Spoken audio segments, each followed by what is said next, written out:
আসসালামু আলাইকুম। ইন্ডিয়ান এক মেয়ের শত শত বছর ধরে পুষে রাখা এক ভয়ানক জিনের গল্প এটি। কালো জাদুর মাধ্যমে কারোর পরিবারকে ধ্বংস করার জন্য জিন পাঠানো অথবা বান মারা খুবই ভয়ানক কাজ, যা সবাই করতে পারে না। খুব কাছাকাছি থাকা আপন মানুষই হিংসার বশে এসে একে অন্যের ক্ষতি করে। নতুন শহরে আসার পর থেকে উইনের পরিবারের উপর নেমে আসে যেন এক ভয়ানক গজব। প্রথম রাত থেকেই এক ভয়ানক জিন তাদের পুরো পরিবারকে কষ্ট দিতে থাকে, আসর করে নেয় উইনের ছোট মেয়ের উপর। তবে এই জিনের বান মারার পেছনে যে মানুষটি আছে তার কথা উইন কখনো কল্পনাতেও ভাবেনি। বলছিলাম সদ্য মুক্তি পাওয়া থাইল্যান্ডের একটি সত্য ঘটনা অবলম্বনে তৈরি ইসলামিক মুভি দ্য জিন কার্সের ব্যাপারে, যার বাংলায় অর্থ করলে দাঁড়ায় জিনের অভিশাপ। অর্থাৎ কালো জাদুর মাধ্যমে বান মারার ফলে কারো জীবনে যে জিনের অভিশাপ নেমে আসে তাকেই বোঝানো হয়েছে। তো চলুন আর দেরি না করে শুরু করা যাক আজকের এই গল্প। গল্পের শুরুতে আমরা নী নামের একজন মেয়েকে জঙ্গলের মধ্য দিয়ে দৌড়ে যেতে দেখতে পাই। তার পিছু করছিল নীর বাবা এবং তোহা নামের একজন লোক। নীকে ধরার পর তারা বারবার জিজ্ঞাসা করতে থাকে জিনটা কোথায়, তারপর দাদি জিনটা কোথায়। নী এখানে পুরোপুরিভাবে অস্বীকার করছিল যে তার কাছে কোনো জিন নেই। তখন জোর করে তারা তার কাছ থেকে ছোট্ট একটা বস্তু নিয়ে নেয়, যেটাতে মূলত ওই জিনটি বন্দী ছিল। কিন্তু এটা হাতে নেওয়ার মাত্রই লোকটি বুঝে যায় যে এটির মধ্যে এখন আর জিন নেই। তাই তো তারা নীকে জিজ্ঞাসা করতে থাকে জিন কোথায়। এর কিছু সময় পরই আমরা নীকে গাছের সাথে বাঁধা অবস্থায় দেখতে পাই, যার সামনে বসে তোহা কিছু একটা করছিল। হয়তোবা সে নীর মধ্য থেকে ওই জিনকে ছাড়ানোর চেষ্টা করছিল। তবে নীকে দেখে কোনোভাবেই বোঝা যাচ্ছিল না যে তার মধ্যে কোনো জিন আছে। মুহূর্তের মধ্যেই হঠাৎই তার মধ্যে থাকা ওই জিন জাগ্রত হয় এবং রাগী কণ্ঠে বলতে থাকে, আমি নীকে আমার সাথে জাহান্নামে নিয়ে যাব। জিনটি কিছুতেই নীকে ছাড়তে রাজি ছিল না। তাই তো সে এখানে নীর বাবার সামনেই নীর একটি চোখ তুলে ফেলে এবং ভয়ঙ্কর কণ্ঠে হাসতে থাকে। এরই সাথে সাথে এই দৃশ্যটি এখানেই শেষ হয়ে যায়। আমরা বহু বছর পরের দৃশ্য দেখতে পাই, যেখানে নী এখন বৃদ্ধ হয়ে গিয়েছিল এবং একটি বাড়ির সামনে দাঁড়িয়েছিল। এই বাড়িতে কোনো না কোনো রহস্য তো ছিলই, যা আস্তে আস্তে আমরা জানতে পারবো। আপাতত আমরা শহরের একটা দৃশ্য দেখতে পাই, যেখানে এক পরিবার গাড়িতে করে ব্যাংককে যাচ্ছিল। এখানে পুলিশ তাদের গাড়ি থামালে আমরা জানতে পারি তারা মূলত ব্যাংককে ঘুরতে নয়, বরং সেখানকারই একটি গ্রামে অফিসিয়াল কাজের জন্য তারা যাচ্ছিল। এই পরিবারে ছিল বাবা উইন, মা জয়ী, বড় মেয়ে মিনা এবং ছোট মেয়ে লিন। বর্তমানে তাদের কাছে গচ্ছিত কোনো টাকা ছিল না। এমনকি উইন তো একটি ব্যাংক থেকে লোনও নিয়েছিল। যে ব্যাপারটা জানার পর জয়ী এবং উইনের মধ্যে ঝগড়া শুরু হয়ে যায়। আমরা বুঝতে পারি তাদের দুজনের সম্পর্ক খুব একটা ভালো ছিল না, যে ব্যাপারে তাদের মেয়েদেরও ধারণা ছিল। এখন ব্যাংককে পৌঁছাতে পৌঁছাতে সকাল হয়ে যায়। আমরা দেখতে পাই তারা ওই বাড়িতে এসে উঠেছে, যে বাড়ির সামনে আমরা বৃদ্ধ নীকে দেখেছিলাম। তাদেরকে এখানে নিয়ে এসেছিল উইনের পুরনো বন্ধু জাদ। জাদ এবং উইনের বন্ধুত্ব ছোটবেলা থেকেই। উইন মূলত এই এলাকাতেই বড় হয়েছে। এখন সে চাকরির সুবাদে এত বছর পর আবারও নিজের এলাকায় ফিরে এসেছে। এই বাড়িটি ছিল একদম সমুদ্রের তীরে। সমুদ্রের তীরে সেই সাথে এত বড় বাড়ি দেখে তারা সবাই খুশি হয়ে যায়। উইন তখনই যাদের সাথে বেরিয়ে যায়। অন্যদিকে তার ছোট মেয়ে লিন বাড়িটি ঘুরে ঘুরে দেখছিল। ঘুরতে ঘুরতে সে এমন একটি ঘরে চলে আসে, যেখানে দেওয়ালে বড় একটি ছবি ঝুলানো ছিল। ছবিতে থাকা ওই মহিলাটিকে দেখতে ভারতীয়দের মতো ছিল। সেই সাথে ওই ছবির নিচে একটি পাখির মতো দেখতে কিছু একটা রাখা ছিল। তবে এটাতে খুব একটা গুরুত্ব না দিয়ে লিন সামনের দিকে এগিয়ে যায় এবং প্রবেশ করে এমন একটা ঘরে যেখান থেকে বেসমেন্টে যাওয়ার রাস্তা ছিল। ঠিক তখনই আমরা দেখতে পাই ওই ঘরের দরজা আপনা আপনি বন্ধ হয়ে যাচ্ছে, যেটা লিন লক্ষ্য করে না। সে তো চলে যায় ব্যালকনিতে, যেখান থেকে সমুদ্রের খুব সুন্দর দৃশ্য দেখা যাচ্ছিল। ওই দিন সন্ধ্যায় উইন যখন বাড়িতে ফেরে, তখন জয়ী তাকে জানায় যে সে একটি লেটার পেয়েছে। এই লেটারটি ব্যাংকের তরফ থেকে এসেছিল, যা দেখে উইন অনেক টেনশনে পড়ে যায়। তখন জয়ী বলে এজন্যই সে এখানে ফিরতে চাইছিল না। শহরে থাকলে তারা দুজন মিলে কিছু না কিছু করে টাকা পরিশোধ করতে পারত। উইনের কোনো উত্তর দিবে তার আগেই সেখানে লিন চলে আসে। সে তার মায়ের কাছে পেট ব্যথার জন্য কিছু ঔষধ চায়। সেই সাথে সে তার মাকে জিজ্ঞাসা করে যে তারা কবে বাড়িতে ফিরবে। তার এখানে একদমই ভালো লাগছে না। একথা কথা শোনা মাত্রই উইন প্রচন্ড রেগে যায়। তাই তো সে এখানে জয়ীর রাগও লিনের উপর ঝাড়তে থাকে। প্রক্ষান্তরে লিনও চুপ থাকে না। সে বলে তার এখানে কোনো বন্ধু নেই, তার এই জায়গা ভালো লাগছে না, এজন্যই সে এখানে থাকতে চায় না। বাবা মেয়ের মধ্যে চলতে থাকা এই ঝগড়া জয়ী কোনো মতে সামলে নেয় এবং লিনকে সেখান থেকে বুঝিয়ে পাঠিয়ে দেয়। পরদিন এই বাড়িতে থাকা পুরনো জিনিসপত্রগুলো জয়ী দেখছিল। এখানে সে একটি বিশেষ ধার্মিক বই দেখতে পায় যেখানে লেখা ছিল জিনকে কিভাবে নিজের থেকে দূরে রাখা যায়। তবে এই বইয়ের বেশ কিছু পাতা খালি ছিল। ওই বইটি রেখে সে বাকি বইগুলো মিনা এবং লিনের হাতে তুলে দেয়, যেগুলো নিয়ে দুই বোন চলে যায় বেসমেন্টে, যেখানে অনেক আসবাবপত্র রাখা ছিল, যার মধ্যে বিভিন্ন জিনিস খুঁটিয়ে খুঁটিয়ে তারা দেখছিল। এখানে এই পুরনো জিনিসগুলোর মধ্যে লিন একটি মালা খুঁজে পায়। মিনা সেটা দেখছিল, তখন লিন চলে যায় অন্যদিকে। সে তার সামনে কিছু একটা দেখতে পায় এবং মিনাকে ডাক দেয়। দেখে মনে হচ্ছিল এটা কোনো একটি পশুর শিং, খুব সম্ভবত ছাগলের। মিনা এটা হাতে নিতেই পাশ থেকে কিছু একটা নড়ে ওঠে। ঠিক তখনই তাদের মা তাদেরকে ডাক দেয়, যে কারণে এইসব কিছু নিয়ে বেশি একটা না ভেবে মিনা ওই শিংটি নিজের পকেটে রেখে দেয় এবং দুই বোন চলে যায় তাদের মায়ের কাছে। অন্যদিকে উইন তার বন্ধু যাদের সাথে একটি গোরস্থানে গিয়েছিল, যেখানে সদ্য কারোর কবর দেওয়া হচ্ছিল। কাফনে পেঁচানো লাশটা কবরে রেখে লোকগুলো সরে যেতেই উইন হঠাৎই ওই লাশটাকে জোরে কেঁপে উঠতে দেখতে পায়, যা দেখে উইনও আটকে ওঠে। এমন সময় তারা দেখতে পায় এখানে থাকা সবাই লাশ কবর না দিয়ে বরং পাশে গিয়ে জড়ো হয়েছে। মূলত সেখানে থাকা একটা মেয়েকে একটি জিন আছর করেছিল। সেখানে আমরা ওই মৌলভীকে দেখতে পাই যাকে আমরা মুভির শুরুতে দেখেছিলাম, অর্থাৎ তোহা। এখানে আমরা জানতে পারি যে যে মেয়েটিকে জিনে আছর করেছে সে মূলত ওই মুভির প্রথমে দেখানো নীর নাতিন ছিল। সকলের মতে এই মেয়েটিকেও নীর পর্দাদির জিনেই আছর করেছে। ওই মৌলভী অর্থাৎ তোহার সাথে তার ছেলেও ছিল, যার নাম ছিল ডিং। মৌলভী এখানে ডিংকে ঝাড়ফুঁক করতে বললে সে তাতে রাজি হয় না, যে কারণে মৌলভী নিজেই রুকিয়ার দোয়া পড়তে শুরু করে, যা শুনে জিনটি চিৎকার করে বলতে থাকে এই দোয়া পড়া বন্ধ করতে, কারণ সে এই শরীর ছেড়ে যেতে চায় না। তবে মৌলভী চুপ না হলে মেয়েটি ছটফট করতে করতে বমি করে দেয় এবং ওই জিনের আছর থেকে মুক্ত হয়ে যায়। এই সব কিছু সেখানে দাঁড়িয়ে উইন এবং তার বন্ধুও দেখছিল। এই মৌলভী তাদের পূর্ব পরিচিত ছিল, তাই দাফনের সকল কাজ শেষ করার পর উইন যায় তার সাথে কথা বলতে। মৌলভীও উইনকে দেখে ভীষণ খুশি হয়ে যায়। তবে একটু আগে ঘটা ঘটনা দেখে উইন বেশ অবাক ছিল, যা শুনে মৌলভী জানায় এখানে তো প্রতিনিয়তই এরকম ঘটনা ঘটে থাকে, এটা খুবই স্বাভাবিক। তখন উইন জিজ্ঞাসা করে যে এই সব কিছুর পেছনে কি ভারতীয় ওই জিন দায়ী? এই কথা বলতেই সেখানে থাকা ডিং বেশ রেগে যায়, কেননা মূলত ডিংরা ইন্ডিয়ান ছিল, তাই সে মনে করেছিল উইন হয়তো বা তাকেই খারাপ কিছু বলছে। তবে মৌলভী তাকে বুঝিয়ে শুনিয়ে সেখান থেকে পাঠিয়ে দেয় এবং তার হয়ে উইনদের কাছে ক্ষমা চায়। ওই রাতে আমরা মিনার কাছে ওই শিং এবং মালাটা দেখতে পাই। সবাই ঘুমিয়ে পড়ার পরও ওই রাতে তার ঘুম আসছিল না, তাই সে রান্নাঘরে যায়, যেখানে একটি পানির কল ঠিকমতো ভাবে বন্ধ করা ছিল না। মিনা সেটি বন্ধ করে দেয় এবং ফ্রিজ থেকে কিছু খাওয়ার জন্য খুঁজতে থাকে। কিছু একটা পেয়ে সে সেটা হাতে নিয়ে ফিরে আসতে থাকে রুমে। পথে হঠাৎই একটি রুমের দরজা অনেক জোরে জোরে কেউ যেন খোলার চেষ্টা করছিল, যা দেখে ধীরে ধীরে মিনা ওই দরজার দিকে এগিয়ে যায় এবং সেটি খোলার চেষ্টা করে। তবে দরজা খোলার বদলে দরজার লকটি খুলে তার হাতে চলে আসে এবং ভেতর থেকে বেরিয়ে আসে একটি ইঁদুর, যা দেখে মিনা একটু ঘাবড়ে যায়। তাই সে তখনই ঘরে ফিরে যেতে শুরু করে। হঠাৎই আমরা দেখতে পাই ওই দরজাটি খুলে গিয়েছে, যেটি কিনা আপনা আপনি সজোরে আবারও বন্ধ হয়ে যায়। এই আওয়াজ শুনে মিনার মনে হয় সেখানে হয়তো বা তার মা আছে, তাই সে তার মাকে ডাকতে থাকে। এমন সময় ওই ঘর থেকে ফিসফিসানির আওয়াজ শোনা যায়। মিনা এতে করে ভয় পেয়ে যাচ্ছিল। এমন সময় ফজরের আজান দিয়ে দেয়, যার ফলে সবকিছু যেন থেমে যায়। তবে মিনার মনের সংশয় তখনও থামে না। দৃশ্য পরিবর্তিত হয় এবং আমরা একজন বৃদ্ধা মহিলাকে দেখতে পাই, যার হাতের নখগুলো দেখতে ভীষণ ভয়ানক ছিল।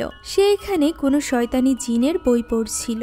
হঠাৎই তখন একটি ভয়ানক কণ্ঠ বলে ওঠে, পর্দাদি ফিরে এসেছে। তবে এই মহিলা যে কে ছিল সেটা আমাদেরকে দেখানো হয় না। পরদিন সকালে লিন বাজারের একটি দোকান থেকে কিছু জিনিসপত্র নিয়ে আসে। বাড়িতে ফিরে এসে সে হাত মুখ ধুচ্ছিল। এমন সময় কলিং বেল বেজে ওঠে। দেখা যায় সেখানে দুজন ছেলে মেয়ে এসেছে। ছেলেটির নাম ছিল লি এবং মেয়েটির নাম ছিল নাসরিন। তারা দুজন ভাই বোন। তাদেরকে পাঠিয়েছিল জাত। মূলত লি এখানে এসেছে কাল রাতে ভেঙে যাওয়া ওই লকটি ঠিক করতে। জাত বলাতে সেই কাজটি ফ্রিতে করতে এসেছিল।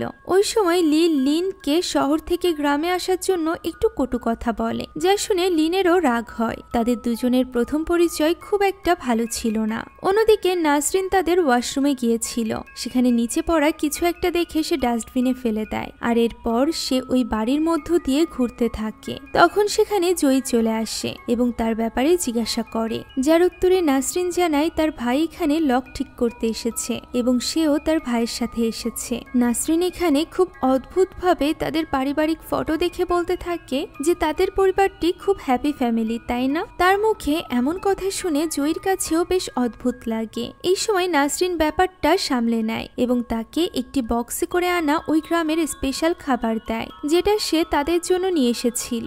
একে তো ফ্রিতে তাদের বিপদে সাহায্য করছে, এর উপর আবার তাদের জন্য গিফট হিসাবে খাবারও এনেছে। জিনিসটা দেখে জয়ী বেশ খুশি হয়ে যায়। আর এরপর আমরা নাসরিনের বাড়ির দৃশ্য দেখতে পাই, যেখানে জিনে আসর করা একজন মেয়েকে নিয়ে আসা হয়েছিল। মূলত নাসরিনের ভাই মানুষের মধ্য থেকে জিন বের করার কাজ করত।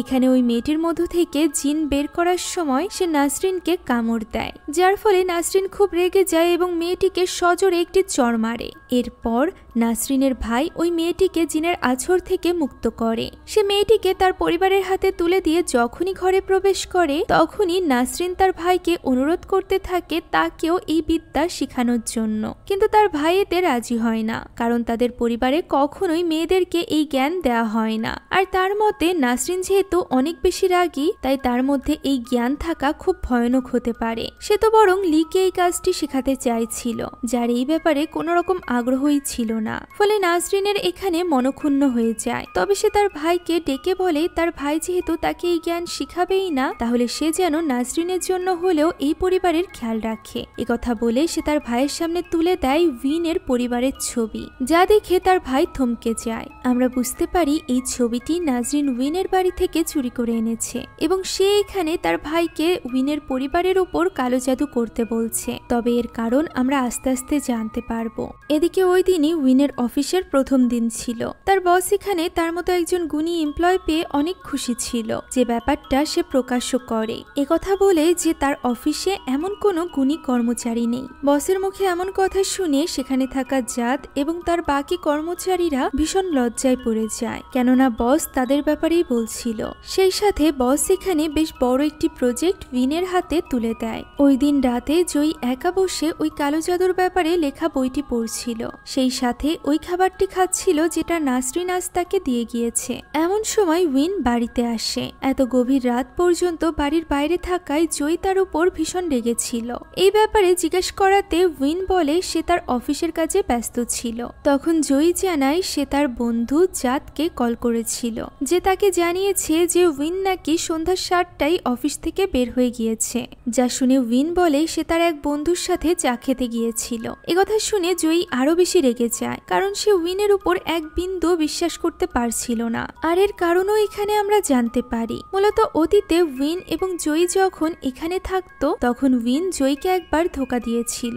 জয়ীর মতে আজ তাদের সকল টাকা পয়সা এই জন্যই শেষ হয়ে গিয়েছে কারণ উইন তার সব টাকা অন্য নারীদের পেছনে উড়িয়ে দিত। একথা শুনে উইনও এবার রেগে যায়। তার মতে যা ছিল সব অতীতে ছিল, এখন সে ঠিক হয়ে গিয়েছে, তাই এখন জয়ীর তার উপর ভরসা রাখা উচিত। এই নিয়ে তাদের দুজনের মধ্যে চিৎকার চেঁচামেচি চলছিল। এমন সময় সেখানে মিনা চলে আসে এবং বাবা মাকে চুপ করতে বলে। মিনাকে সেখানে দেখে দুজনই ভীষণ লজ্জায় পড়ে যায় এবং চুপ হয়ে যায়, কারণ তারা কিছুতেই চাইছিল না তাদের সন্তানরা তাদের এই খারাপ অতীতের ব্যাপারে জানুক। ঝগড়ার ফলে জয়ী এবং উইন ওই রাতে আলাদা আলাদা ঘুমায়। জয়ী যখন ঘুমিয়েছিল তখন তার জানালায় আমরা একটি কাকড়াকে দেখতে পাই। এরই মধ্যে আস্তে আস্তে করে তার কাঁথার মধ্যে যেন কিছু একটা তার দিকে এগোচ্ছিল। ধীরে ধীরে ওই কাঁথা কেউ যেন টানতে শুরু করে। এক পর্যায়ে কাঁথা নিচে পড়ে যায় এবং জয়ীরও ঘুম ভেঙে যায়। সেভাবে বাতাসের জন্য হয়তো বা এমনটি হয়েছে, তাই সে উঠে যায় জানালা বন্ধ করতে। ঠিক তখনই সে বাইরে এক অদ্ভুত লোককে দেখতে পায়, যার মাথার স্থানে একটি ছাগলের মাথা ছিল এবং সে ভয়ানক কণ্ঠে বলে ওঠে, তুমি আমার গোলাম। একথা বলতেই জানালার উপরে থাকা ওই কাকড়াটা জয়ীকে কামড় দেয় এবং জয়ীর মনোযোগ ওই দিক থেকে সরে যায়। পরবর্তীতে তাকাতেই সে দেখতে পায় সেখানে তো কেউই নেই, তাই তার মনে হয় সে হয়তো বা ভুল দেখেছে। এই ব্যাপারে অত কিছু না ভেবে সে আবারও গিয়ে শুয়ে পড়ে। এদিকে উইন তখন সোফায় ঘুমিয়েছিল। হঠাৎই তার ছোট মেয়ে লিনের চিৎকারে তার ঘুম ভাঙে। বাবা মা দুজনই দৌড়ে বাইরে গিয়ে দেখতে পায় তাদের দরজায় একটি ছাগলের নৃশংসভাবে কাটা মৃতদেহ ঝুলে আছে, যা দেখে ভয়ে লিন কাঁদছিল। দেখে মনে হচ্ছিল যে তাদের পরিবারের উপর যেন গজব নেমে আসছে। পরদিন সকাল থেকেই জয়ীর শরীর বেশ খারাপ হতে শুরু করে, হয়তোবা ওই কাকড়ার কামড়ের জন্যই এমনটি হচ্ছিল। এরপরও কোনো কিছু তোয়াক্কা না করে সে যায় বাজারে। অন্যদিকে ওই সময় লিন সমুদ্রের তীরে বসে বন্ধুদের সাথে মেসেজে কথা বলছিল। সে তার বন্ধুদেরকে গতরাতের ঘটনাটি খুলে বলছিল। এমন সময় পেছন থেকে কাউকে একটা আমরা তার দিকে এগোতে দেখতে পাই। মুহূর্তের মধ্যেই বৃদ্ধ নি তার কাঁধে হাত রাখে এবং পর্দাদি পর্দাদি বলতে থাকে। সে আরো বলে লিন যেন ওই জিনিসটি দিয়ে দেয়, কারণ সেটি তার পর্দাদির। সে যদি এটা ফেরত না দেয় তাহলে তার পুরো পরিবারই ধ্বংস হয়ে যাবে। একথা শুনে লিন ঘাবড়ে যায়। এমন সময় সেখানে কেউ একজন চলে আসে এবং নিকে সামলে নেয়। জয়ীও ততক্ষণে সেখানে চলে আসে, তবে লিন তাকে কিছুই বলে না। এদিকে ওই সময় মিনা তার ঘরে একা বসে ওই মালাটি দেখছিল। এমন সময় তার ঘরের দরজাটি আপনা আপনি খুলে যায়। পেছনে ফিরে সে কাউকেই দেখতে পায় না। তবে যখনই সে মাথা ঘুরিয়ে ল্যাপটপের দিকে তাকায় তখন সে দরজায় এক ভয়ানক আকৃতিকে দেখতে পায়, যে ভয়ঙ্কর কণ্ঠে মিনাকে জিজ্ঞাসা করে সে কি করছে। এই দৃশ্য দেখে মিনা ভীষণ ঘাবড়ে যায় এবং পিছে ফিরতেই সে দেখতে পায় সেখানে তো লিন দাঁড়িয়ে আছে। লিন তাকে জিজ্ঞাসা করে সে কি করছে। মিনা এই ঘটনায় বেশ ভয় পেয়ে গিয়েছিল ঠিকই, তবে সে এই ব্যাপারটা লিনের সাথে শেয়ার করে না। ওই রাতে যখন জয়ী রান্নাঘরে কাজ করছিল তখন হঠাৎই তার কাশি শুরু হয়ে যায় এবং এবার তার কাশির সাথে রক্ত পড়তে শুরু করে। জয়ীর মনে হচ্ছিল এই সব কিছু হয়তো বা ওই কাকড়ার কামড়ের ফলেই হচ্ছে, তাই সে খুব একটা গুরুত্ব না দিয়ে ঘুমিয়ে পড়ে। গত রাতের ঘটনার পর তাদের বাড়ির বাইরে সিকিউরিটি গার্ড রাখা হয়েছিল, যাতে করে বাইরের কেউ তাদের কোনো ক্ষতি না করতে পারে। সবাই তখন নিশ্চিন্তে ঘুমাচ্ছিল। হঠাৎই গভীর রাতে লিনের ডাকে জয়ীর ঘুম ভাঙে। দরজা খুলে বাইরে আসতেই সে দেখতে পায় লিন এত রাতে বেসমেন্টের দিকে যাচ্ছে। তার পিছু করতে করতে জয়ীও সিঁড়ি বেয়ে বেসমেন্টে নেমে আসে এবং লিনকে ডাকতে থাকে। হঠাৎ যেন তার সামনে দিয়ে কেউ একজন চলে যায়। ভয়ে আস্তে আস্তে জয়ীর সামনের দিকে এগোচ্ছিল। এমন সময় সে মাটির উপর পড়ে থাকা একটি মানুষের চোখ দেখতে পায়, যা দেখে সে খুব ঘাবড়ে যায়। এমন সময় সে সামনের একটি কোণে লিনকে দেখতে পায়, যে কিনা খুবই ভয়ঙ্কর ভাবে ছাগলের কাঁচা মাংস খাচ্ছিল। হঠাৎই লিনের চোখ গায়েব হয়ে যায়, যা দেখে জয়ী সেখান থেকে প্রাণপণে পালাতে থাকে।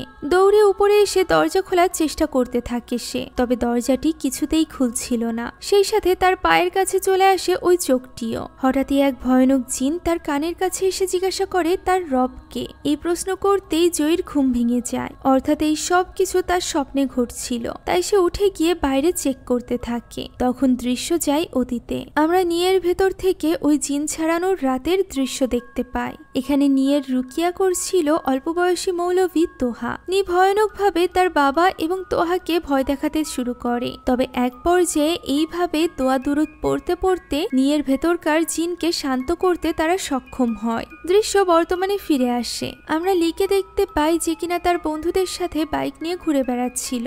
এইভাবে ঘুরতে ঘুরতে সে সমুদ্রের তীরে এসে পৌঁছায়, যেখানে লিন একা একা বসেছিল। লি তাকে দেখতে পেয়ে তার কাছে যায় এবং তার সাথে কথা বলার চেষ্টা করে। এখানে লিনের কোনো বন্ধু নেই, তাই সে একা বসে আছে। এটা জানার পর লি তার ফোনটি নিয়ে সেখানে নিজের নাম্বার সেভ করে দেয় এবং বলে যখনই সে একা অনুভব করবে তখনই যেন সে লিকে কল করে। আসলে লি লিনকে প্রথম দেখাতেই পছন্দ করে ফেলেছিল, তবে সেই ব্যাপারটা কিছুতেই বুঝতে দিতে চাইছিল না। কিন্তু এখানে তার ব্যবহারে মুহূর্তের মধ্যে লিন এটা বুঝে যায় এবং সরাসরি তাকে এই ব্যাপারে জিজ্ঞাসা করে। ফলে লি এখানে বেশ লজ্জায় পড়ে যায় এবং দ্রুত সেখান থেকে কেটে পড়ে। এদিকে ওই দিন জয়ী ডক্টরের কাছে যায়, যেখানে ডক্টর তার অবস্থা দেখে তাকে জানায় যে সে ঠিক আছে, শুধুমাত্র অ্যান্টিবায়োটিক এবং পেন কিলার খেলেই সে ঠিক হয়ে যাবে। উইন তার নতুন অফিসের কাজে অনেক ব্যস্ত থাকায় ওই দিন তার সাথে যেতে পারে না। অন্যদিকে ঠিক ওই মুহূর্তে আমরা কাউকে কালো জাদু করতে দেখতে পাই, যদিও তার মুখ আমাদেরকে দেখানো হয় না। তবে তার কাছে নাসরিনের নাসরিনের চুরি করা ওই ছবিটি ছিল, যা দেখে আমরা বুঝতে পারি হয়তোবা নাসরিনের ভাই এই কালো জাদু করছিল। এদিকে ওই দিন জয়ী তার বড় মেয়ে মিনাকে নিয়ে হসপিটালে গিয়েছিল, যেখান থেকে ফেরার পথে সে বাজারে কিছু কেনাকাটা করছিল। মিনা তখন গাড়িতেই বসেছিল এবং কাকড়ার কামড়ের ফলে কি কি হতে পারে এই ব্যাপারে ভিডিও দেখছিল, অর্থাৎ সে তার মাকে নিয়ে বেশ চিন্তিত ছিল। এমন সময় হঠাৎই রাস্তার মধ্যে পড়ে থাকা বাচ্চা সহ একটি মা বিড়ালের মৃতদেহ সে দেখতে পায়, যাদের হয়তো বা অ্যাক্সিডেন্ট হয়েছিল। প্রকৃতি যেন মিনাকে সতর্ক করছিল। রাস্তা পার হওয়ার সময় জয়ীও ওই মৃত বিড়াল এবং তার বাচ্চাকে দেখতে পায়। প্রকৃতির ইশারা না বুঝে তারা বাড়িতে ফিরতে শুরু করে। কিছু দূর আসতেই একটি ফাঁকা রাস্তায় তাদের গাড়ি বন্ধ হয়ে যায়। জয়ী এর কারণ খুঁজে পাচ্ছিল না। এরই মধ্যে হঠাৎ করে মিনা সামনের রাস্তার মাঝে ওই ছাগলের মাথাওয়ালা অদ্ভুত লোকটিকে দাঁড়িয়ে থাকতে দেখতে পায়। জয়ীও তাকে দেখে ফেলে, কিন্তু পর মুহূর্তেই সে সেখান থেকে গায়েব হয়ে যায়। এমন সময় হঠাৎই তাদের গাড়িটিও স্টার্ট হয়ে যায়। তারা মা মেয়ে কিছুই বুঝে উঠতে পারছিল না। গাড়ি চালিয়ে সামনের দিকে এগোতেই হঠাৎ করে রাস্তার মাঝখানে গিয়ে তাদের গাড়িটি থেমে যায় এবং তখন একটি ট্রাক এসে তাদের গাড়িতে অ্যাক্সিডেন্ট করে। এই অ্যাক্সিডেন্টের পর আমরা দেখতে পাই মিনা বাইরে পড়ে আছে, যা ঝাপসা ঝাপসা চোখে তার মাও দেখতে পায়। তবে সে কিছু বুঝে ওঠার আগেই সেখানেই অজ্ঞান হয়ে যায়। অন্যদিকে এই ব্যাপারে কিছু না জানা উইন তখন বাড়িতে ফিরছিল। হঠাৎই সে রাস্তার মাঝখানে আফসা কাউকে দাঁড়িয়ে থাকতে দেখতে পায়। সে এই ব্যাপারে খুব একটা গুরুত্ব না দিয়ে যখন গাড়িতে উঠতে যাচ্ছিল তখন তার পকেট থেকে চাবিটি নিচে পড়ে যায়। চাবি তুলতেই সে আয়নার ভেতরে একটি জিনকে দেখতে পায়, যে কিনা ঠিক তার পিছে দাঁড়িয়ে ছিল। তবে খালি চোখে তাকে দেখা যাচ্ছিল না। তাই উইন দ্রুত গাড়িতে উঠে বসে এবং গাড়িটি স্টার্ট দিতেই ওই ভয়ানক জিনটি একদমই তার কাছে চলে আসে। তবে তখনও তো তার পেছনে কেউই নেই। উইন অনেক বেশি ঘাবড়ে গিয়েছিল।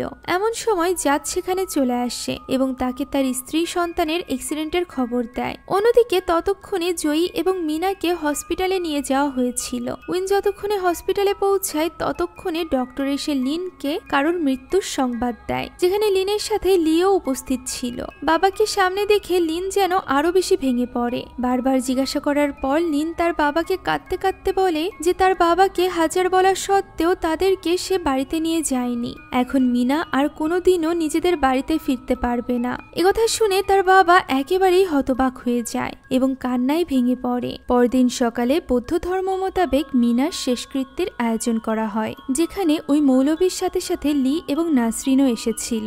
লি গিয়ে মৌলবী এবং তার ছেলে ডিঙের পাশে বসে। দূর থেকে নাসরিন উইনকেই দেখছিল। অন্যদিকে লি হঠাৎই সেখানে মিনার আত্মাকে দেখতে পায়। যে ব্যাপারটা জানানোর পর মৌলবী তোহা তার ভুল ভাঙায় এবং তাকে বোঝায় এটা হয়তো বা মিনার আত্মা নয়, বরং হতে পারে এটা মিনার করিন জিন, যে জিন জন্ম থেকে মৃত্যু পর্যন্ত আমাদের সাথেই থাকে এবং আমাদের মতোই দেখতে হয়। তবে অদ্ভুত ব্যাপার হলো এখানে নাসরিনের চোখ যেন উইনের দিক থেকে সরছিলই না। এদিকে পরদিন গিয়ে জয়ীর জ্ঞান ফেরে। সে তো তখনও পর্যন্ত জানতো না যে এই অ্যাক্সিডেন্টে সে তার বড় মেয়েকে হারিয়েছে। তাই জ্ঞান ফেরার পরই তার প্রশ্ন ছিল মিনা কোথায়। যখনই সে উইনের কাছ থেকে এই দুঃসংবাদটি জানতে পারে তখনই সে ছটফট করে কাঁদতে শুরু করে। কেউ যেন তাকে থামাতেই পারছিল না। এখানে কাঁদার সময় সে চিৎকার করে বলছিল এই সব কিছুর জন্য উইনই দায়ী, কেননা সে ওই বাড়িতে যে অদ্ভুত ভয়ানক লোকটিকে দেখেছিল, অ্যাক্সিডেন্টের আগেও ওই লোকটিকে সে রাস্তার উপর দেখেছিল। তার তো মনে হয় ওই বাড়িটি অভিশপ্ত। একথা শুনে উইন হতবাক হয়ে যায় এবং তখনই গাড়ি নিয়ে রওনা দেয়। পথে সে বারবার কল করছিল নাসরিনকে, কিন্তু কেনই বা নাসরিন এত মরিয়া হয়ে উঠেছিল উইনের পরিবারের উপর কালো জাদু করাতে। সে এবং তার ভাই মিলে তখনও উইনের পরিবারের উপর কালো জাদু করছিল।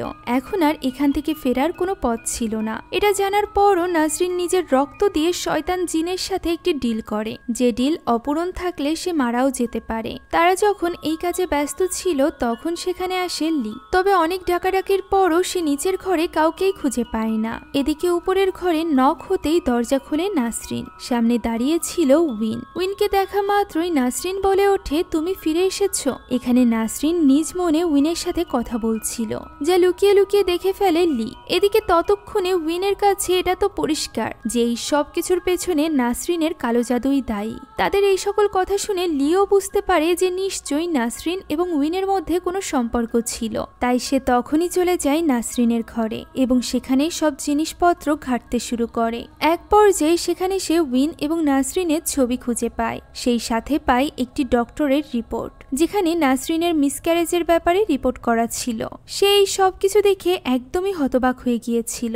এমন সময় সেখানে দরজা খোলার শব্দ শোনা যায়, তাই সে দ্রুত ওই টেবিলের নিচে লুকিয়ে পড়ে। কেউ যেন ঘরে ঢুকেছিল। হঠাৎই টেবিলের নিচে কারোর ভয়ানক 2 পা দেখা যায়, যা মুহূর্তের মধ্যেই অদৃশ্য হয়ে যায়। এর কিছুক্ষণ পর টেবিলের নিচ থেকে বের হতেই একটি কাচের জারের মধ্যে সংরক্ষিত সে একটি শিশুর মৃতদেহ দেখতে পায় এবং প্রচন্ড ঘাবড়ে যায়। এরপর সে ওই মৃতদেহ নিয়ে সরাসরি চলে যায় নাসরিন এবং উইনের সামনে। তখনও নাসরিন উইনকে উল্টোপাল্টা কথা বলছিল।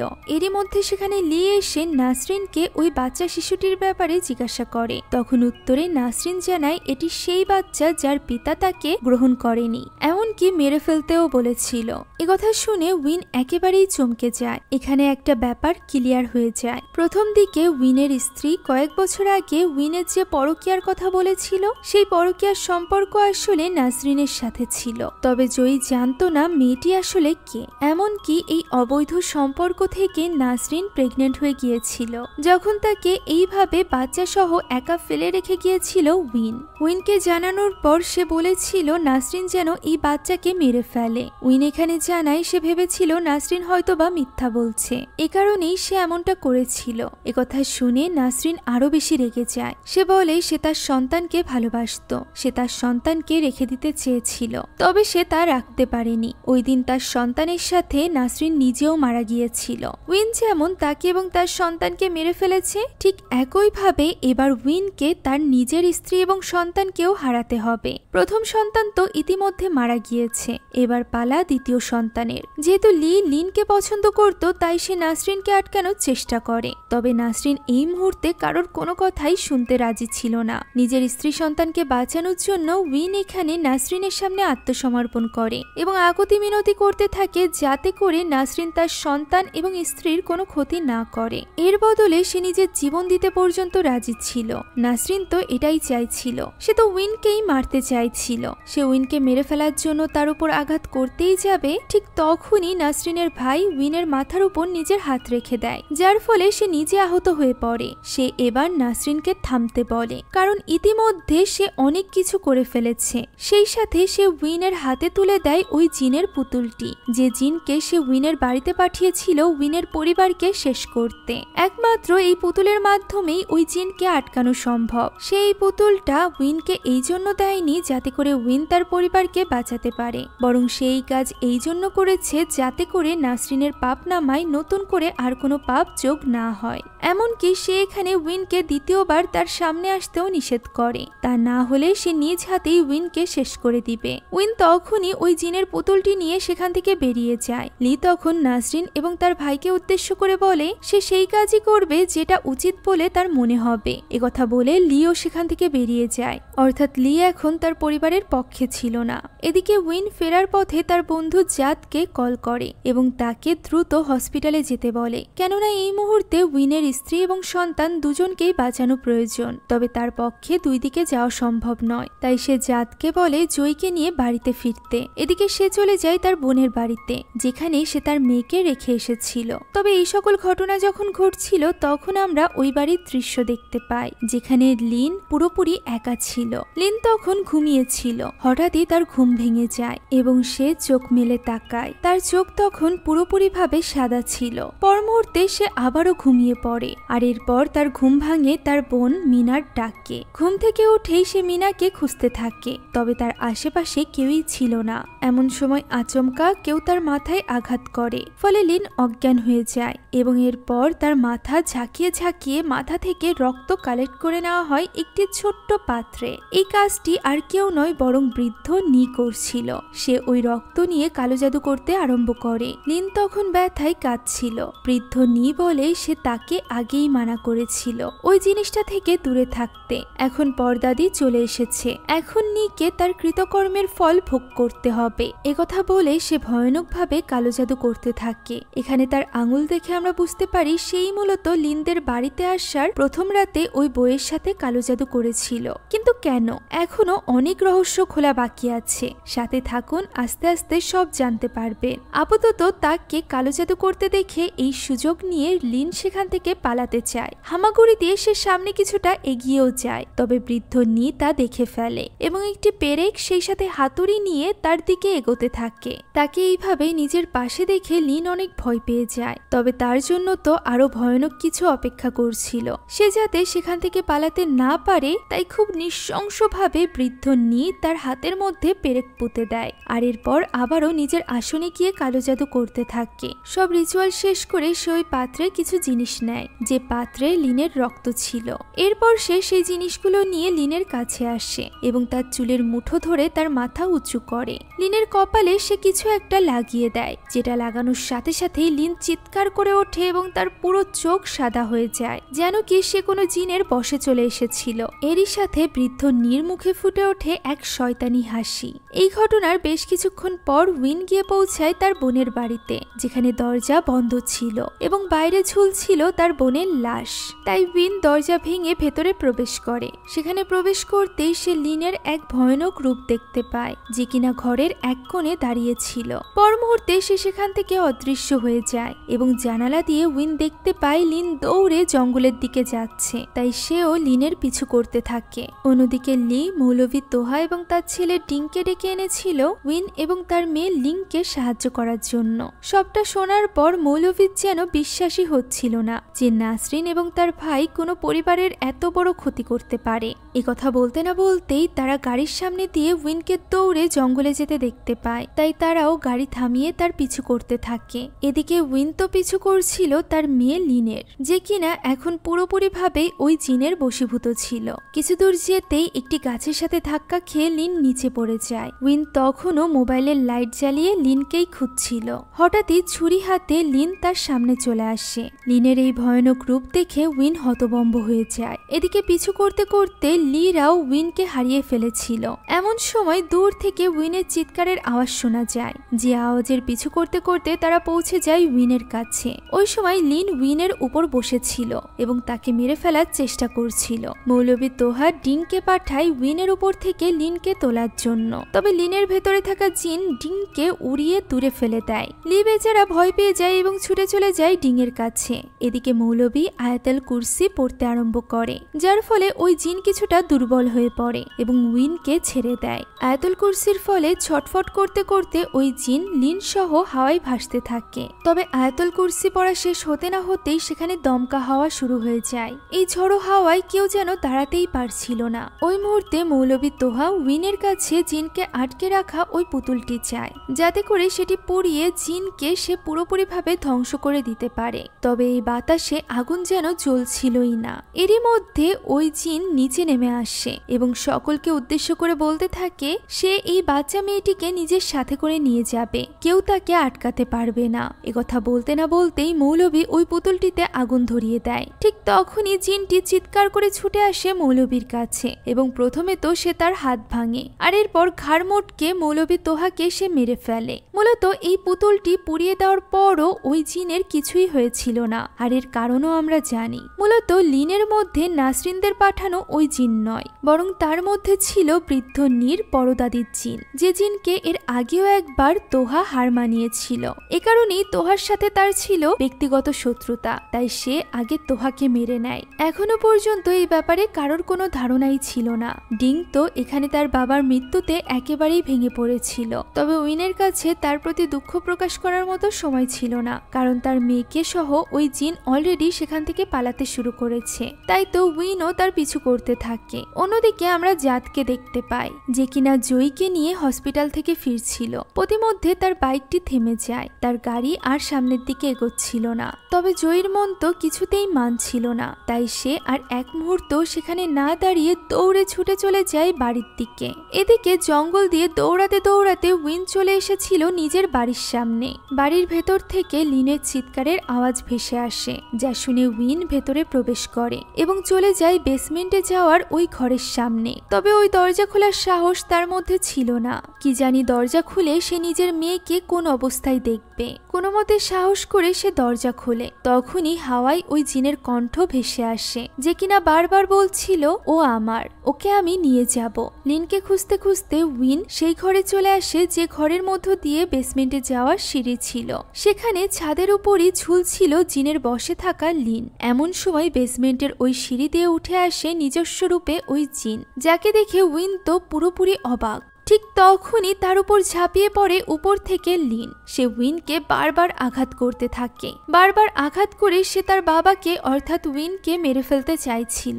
এভাবেই মারতে মারতে ওই জিনটি তার আসল রূপে চলে আসে এবং উইনের গলা চেপে ধরে। অনেকক্ষণ গলা চাপার ফলে উইনও সেখানে অজ্ঞান হয়ে যায়। জ্ঞান ফেরার পর সে নিজের সামনে লিনকে দেখতে পায়, যে কিনা নিজেকে শেষ করে দিতে চাইছিল ওই ছুরির সাহায্যে। তবে আমরা দেখতে পাই লিন তো নিজের হাতকে আটকানো চেষ্টা করছিল। ওই জিনই মূলত পিছে থেকে ওই ছুরিটি ঢুকিয়ে দিতে চাইছিল লিনের ভেতর। তবে আপাত দৃষ্টিতে তা দেখা যাচ্ছিল না। তাই তো উইন নিজের মেয়ের কাছে আকুতি মিনতি করতে শুরু করে, যাতে করে সে নিজেকে না মারে, কারণ তার বাবা তাকে অনেক ভালোবাসে। উইন তার হাত ধরে ফেলে এবং তাকে আটকানোর চেষ্টা করতে থাকে। সে কি করে নিজের সন্তানকে বাঁচাবে তা বুঝে উঠতে পারছিল না। এমন সময় তাদের হাত ধরে জয়ী। স্ত্রীকে এমন পরিস্থিতিতে পাশে পেয়ে উইন আশ্বাস ফিরে পায়। দুজন মিলে চেষ্টা করতে থাকে নিজেদের সন্তানকে বাঁচানোর। এরই মধ্যে লিন পুরোপুরিভাবে ওই জিনের বশে চলে আসে এবং তাদেরকে উদ্দেশ্য করে বলে সেই বাচ্চা মেয়েটিকে নিজের সাথে করে নিয়ে যাবে। একথা শুনে বাবা মা দুজনই কান্নায় ভেঙে পড়ে। তবে সঠিক সময় সেখানে পৌঁছে যায় ডিং। প্রথম থেকেই ডিং যে কোনো জিনের মুখোমুখি হতে ভীষণ ভয় পেত। তবে এবার আর সে জিনের মুখোমুখি হতে ভয় পায় না। সে দোয়া কালাম পড়ে রুকিয়া করতে শুরু করে, যার ফলে ওই জিন ছটফট করতে থাকে। তবে এত সহজে তো সে লিনকে ছাড়বে না। তাই ওই জিন এখানে ঠিক তাই করে যা সে বহু বছর আগে নিঃসাথে করেছিল। সে তার পুরো শক্তি দিয়ে ছুরিটি লিনের চোখে ঢুকিয়ে দেয় এবং তখনই ফজরের আজান দিয়ে দেয়, যার ফলে ওই জিন লিনের আর কোনো ক্ষতি করতে পারে না। সে তাকে ছাড়তে বাধ্য হয়। এক চোখ নষ্ট হয়ে গেলেও তারা ফাইনালি নিজেদের মেয়েকে বাঁচাতে সফল হয়। বড় মেয়েকে হারিয়ে উইন নিজের পাপের ফল অলরেডি পেয়ে গিয়েছিল। এখন ফজরের নামাজের সাথে শুরু হয় এক নতুন সকালে। লিও ফিরে যায় তার বাড়িতে। সেখানে সে তার বড় ভাইয়ের রাগ ভাঙানোর চেষ্টা করতে থাকে, কেননা সে তার পরিবারের বিপক্ষে গিয়েছিল। প্রথমে তো তার বড় ভাই চুপ করেছিল। পরবর্তীতে সে লিকে জিজ্ঞাসা করে যে লি কি তার বড় ভাইকে এমন নিকৃষ্ট মানুষ মনে করে যে কিনা শুধুমাত্র নাসরিনের প্রতিশোধের জন্য একটি পুরো পরিবারের পেছনে জিন লাগিয়ে দিবে। এখানেই আসে সবচেয়ে বড় টুইস্ট। আমরা জানতে পারি লির বড় ভাই তো উইনের পরিবারের উপর কালো জাদু করেইনি। একথা শুনে লি হতবাক হয়ে যায় এবং বলে ওঠে সে নিজ চোখে লিনের মধ্যে ওই জিনকে দেখেছে। যা শুনে এবার লির বড় ভাই অবাক হয়ে যায় এবং তার হাতে থাকা ওই বিশেষ তাসবিটি পড়তে পড়তে দেখার চেষ্টা করে যে এই জিনকে কে পাঠিয়েছে। দৃশ্য চলে যায় অতীতে। আমরা দেখতে পাই নীর মধ্যে থাকা ওই জিনকে বের করার পর দোহা একটি শিংয়ের মধ্যে জিনকে বন্দি করে ফেলেছিল। সে পুরোপুরিভাবে ওই জিনকে ধ্বংস করেনি, কারণ এটা ইসলামের নিয়ম বিরোধী। তাই সে ওই জিনকে তুলে দেয় নীর বাবার হাতে এবং সেটাকে কোনো সুরক্ষিত স্থানে রাখতে বলে। এবার প্রশ্ন হলো, তাহলে ওই শিংটি কিভাবে উইনের বাড়িতে গিয়ে পৌঁছালো? মূলত ওই বাড়িতে আগে নীরা থাকতো। সব থেকে মজার ব্যাপার হচ্ছে নী হলো উইনের বন্ধু জাদের দাদি, অর্থাৎ জাদরা ওই বাড়িতেই থাকতো।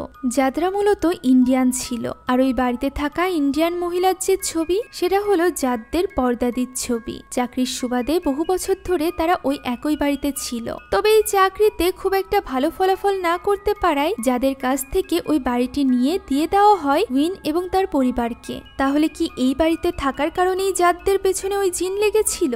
না, ব্যাপারটা এতটাও সহজ নয়। জাদ জানতো ওই বাড়ির বেসমেন্টে তার পর্দাদির জিনটি আটকানো রয়েছে, তাই সে এখানে হিংসার বশে এসে একটি বুদ্ধি আটে। সে প্রথমে নাজরিনের ভাইকে বাড়িতে আনে, এটা বলে যে ওই জিন তাদেরকে বিরক্ত করছে, এবং তার ভাইকে দিয়ে সে ওই জিনকে বের করে আনে। এরপর নাজরিনের ভাই দোয়া কালাম পড়ে জিনবন্দি থাকা অবস্থাতেই ওই শিংটি পুড়িয়ে দেয়। তবে এটা পুরোপুরিভাবে পড়ার আগেই জাদ আগুন থেকে সেটা বের করে আনে এবং সেটাকে একটি উন্মুক্ত স্থানে রেখে দেয়, যার ফলে ওই শিংয়ের মধ্যে থাকা জিন মুক্ত হয়ে যায় এবং ওই দিনই জাদ তার পুরো পরিবারকে নিয়ে ওই বাড়ি ছেড়ে চলে আসে।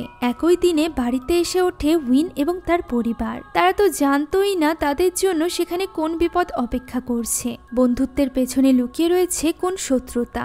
জাদ সামান্য হিংসার বশে এসে তার পূর্বপুরুষের জিনকে লাগিয়ে দিয়েছিল তার বন্ধুর পরিবারের পেছনে। এজন্যই মুভির শেষে আমাদেরকে একটা কথা বলা হয় যে আমরা মানুষের চেহারা দেখতে পারি কিন্তু তাদের মন দেখতে পাই না। আমাদের সব থেকে বড় ক্ষতি তারাই করতে পারে যারা মনে মনে হিংসা বিদ্বেষ নিয়ে আমাদের সাথে বন্ধুত্ব করে। তো এই ছিল আজকের থাইল্যান্ডের একটি ইসলামিক হরর মুভির গল্প।